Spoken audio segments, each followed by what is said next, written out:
In this video, we're going to see energy band diagrams for different kinds of semiconductors under different situations. To start with, let me take an intrinsic semiconductor whose energy band diagram can be represented like the conduction band where the bottom edge is EC, and we have valence band whose top edge is EV, and we have the Fermi energy level for intrinsic semiconductor, which is EI, which is very close to the mid of the energy band gap. And energy band gap is EG. Let me assume this is N-type semiconductor. Its band diagram would look something like this. We have conduction band, bottom edge is EC, and for reference, I'm drawing even the Fermi energy level of intrinsic semiconductor. From now onwards, we will take the intrinsic Fermi energy level to be in the mid of the energy band gap, and more than a Fermi energy level, we will treat it as a reference point for the future discussions. And now, for N-type semiconductor, the Fermi energy level would be closer to EC compared to EV, so that the distance between the EC to EF is smaller compared to the distance between EF to EV, which indicates that the electron concentration in this semiconductor is far greater than the hole concentration because the distance between EC to EF is less. So that's why we call this semiconductor as N-type semiconductor. And now let us see how the energy band diagram looks for a P-type semiconductor. Let me take this to be a P-type semiconductor where the energy band diagram would look like this. And Fermi level will be somewhere close to EV compared to EC, so that the distance between this Fermi energy level and the EV would be smaller compared to the distance between EC to EF, so that we can say the hole concentration is far greater than electron concentration. And that's why we call this a P-type, because we have more holes. And while drawing these energy band diagrams for these N-type and P-type semiconductors, I assumed the doping concentration is uniform throughout the distance of this N-type as well as P-type. And that too, these are drawn under the assumption that these semiconductors are under thermal equilibrium. Now let us see how does the energy band diagram look if we apply a potential difference across the semiconductor. Let me take this N-type semiconductor as example, whose energy band diagram is shown here. And we know that this axis basically represents the electron energy. Energy is given in joules or in electron volts. And we know that 1 electron volt is given by 1.6 times 10 power minus 19 joules. Now let me take the same N-type semiconductor and apply a potential difference across this N-type semiconductor. Let me say we are applying a minus this side and a positive potential this side. So let me take the potential difference is represented by V. Now the point is, how does the energy band diagram for this look like? Now when we apply negative potential on this side, we know that electrons get repelled from this side and go to the positive terminal where they are attracted. Which means that in this energy band diagram, we're seeing here this one, where the energy of electrons on the left side here should be increased, which means the energy level should be higher at left side compared to right side, so that the electrons on left side can actually move to the right side, and that represents the potential difference applied. So now let me draw the energy band diagram and then tell you how we got that. Now this is how the energy band diagram would look like. And as I told you before, EI is actually taken as midpoint of the energy band gap, not actually as a Fermi energy level. But we didn't specify the Fermi energy level in this energy band diagram because this semiconductor is not in thermal equilibrium. So we cannot basically, to be very precise, put a EF here. There is a concept of quasi-Fermi energy level, but that is beyond the scope of this course, so I'm not discussing in this video. So now, how did we get this energy band diagram tilted? The reason being, when we apply negative potential on this side, the electron energy on this side would increase because we have negative potential applied. And as we apply the positive potential, the energy of electrons here would decrease. So the band diagram would tilt like this to represent the potential energy. Now, if we observe that electrons basically, because there will be empty states on the right side, the electrons in the conduction band would freely move, which in case we can understand based on that there is electric field which is actually pulling the electrons towards the positive side. Now the same thing can be understood here. When we have a energy band diagram bent, then there is a slope for EC. Now how do we represent how much potential is applied with respect to the energy band diagram? If you see here, the tilt that we have, let me say the tilt is this amount.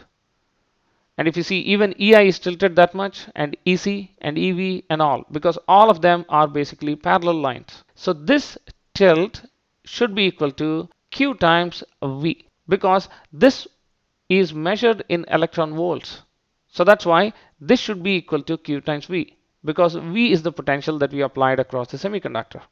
Now, the electric field inside the semiconductor is basically represented by minus of gradient of potential in the semiconductor. So we can say this in single dimension as minus d by dx of V.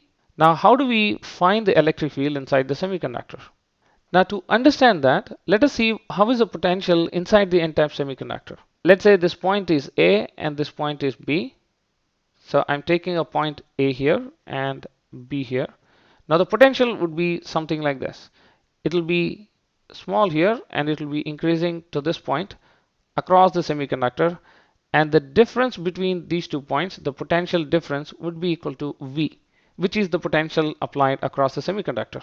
If we take the differentiation of this, we know that it will be positive. This direction is basically dV by dx. But electric field actually is minus of dV by dx, which means the electric field would be in this direction, because this is minus dV by dx, which basically represents that from positive terminal to negative terminal, we'll have the electric field. Now, how do we relate this to energy band diagram? That's the question. Now, if you see how much is the tilt or slope of this curve V, we'll have the slope of this, but not exactly that, because we have Q times V. So we can say that as, so the potential variation can be said as electric field is equal to minus d by dx of the potential representation in this energy band diagram. We can say that as the slope that we have here is similar to the slope that we have in potential. So we can write this as EC divided by the charge of electron, which is minus Q. And the reason we are taking this is, this energy level we are actually calculating here, or the energy level of reference here, is in electron volts. But the potential we are applying and potential definition is with respect to positive charge. So that's why we are putting a minus Q here, because if you see here, the electron potential is higher here. But in terms of positive charge, the potential is less. But that's our reference. So that's why we are taking minus Q. And we can write the electric field inside the semiconductor in terms of energy band diagrams as dEc over dx times 1 over Q. And now we see EC, EI, and EV all are parallel. So the slope of EC, slope of EI, and slope of EV all will be same, which means this equation can be represented as 1 over E times dEi over dx, and it can also be written as 1 over Q times dEv over dx. Now, a point to note, electric field depends on the gradient of potential, which means the variation of potential, not on the absolute potential. The slope of EC is important, not the value of EC itself. And similarly, EI and EV. These equations are very important in understanding devices when we apply potential differences. And again, throughout this discussion, I've assumed the n-type to be uniformly doped.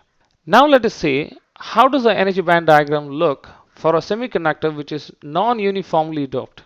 Let me take this semiconductor and assume it is doped with non-uniform doping like this.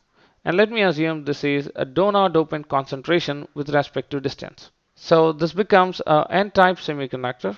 Only thing is it is non-uniformly doped. In this case, we can say that the electron concentration hypothetically to start with would be exactly same. But then due to this concentration gradient, electrons would move to this side. As a result, there will be diffusion current this side, Jn diffusion. Because there is diffusion, carriers go to this side.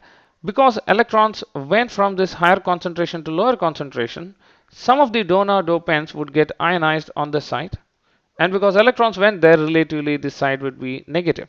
So now there will be electric field, positive to negative, and electrons would move in this direction. So which results in a current in this direction, which is Jn drift.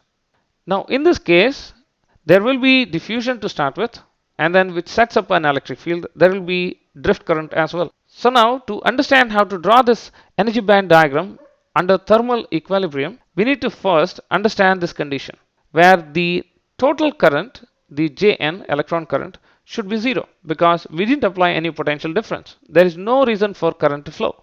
When I say current to flow, it is net current to flow. So Jn can be written as Jn drift plus Jn diffusion.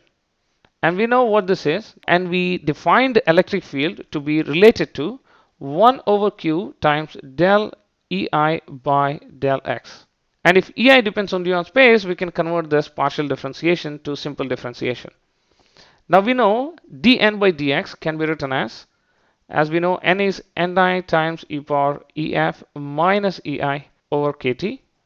We can write del n by del x as n times del ef over del x minus del ei over del x times 1 over kt.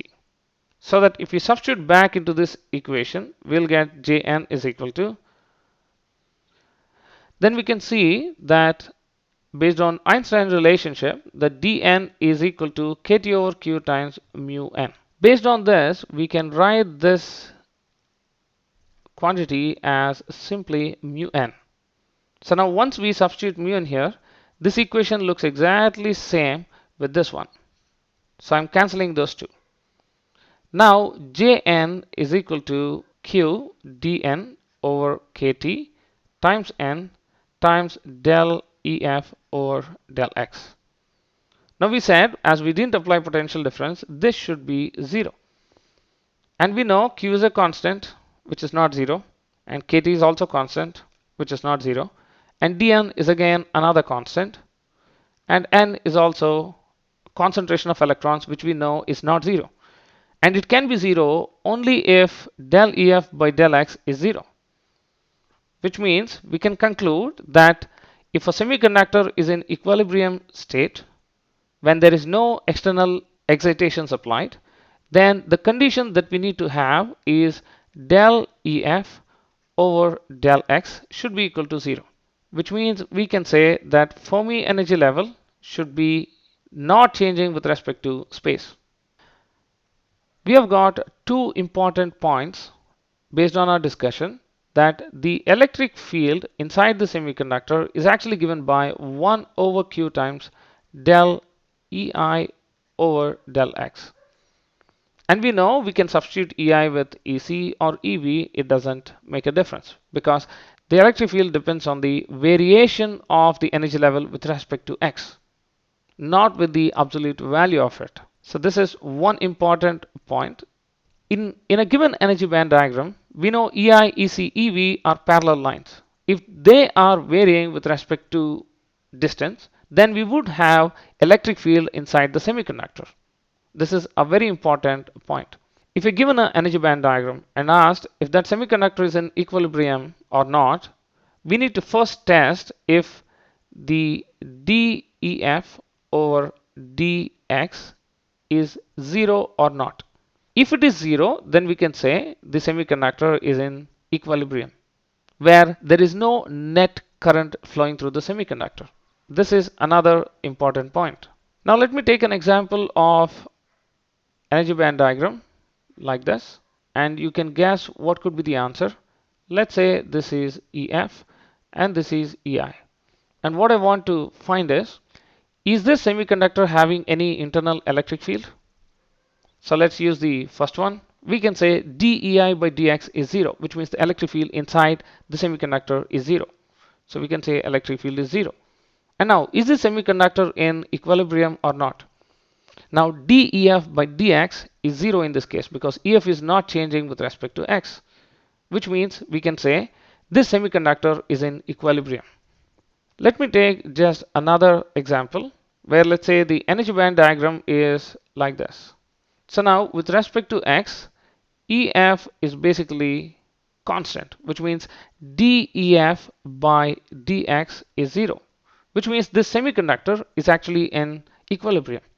But now EC, EI, and EV are changing with respect to x, which means dEI by dx is not equal to 0, which means there is internal electric field present in the semiconductor.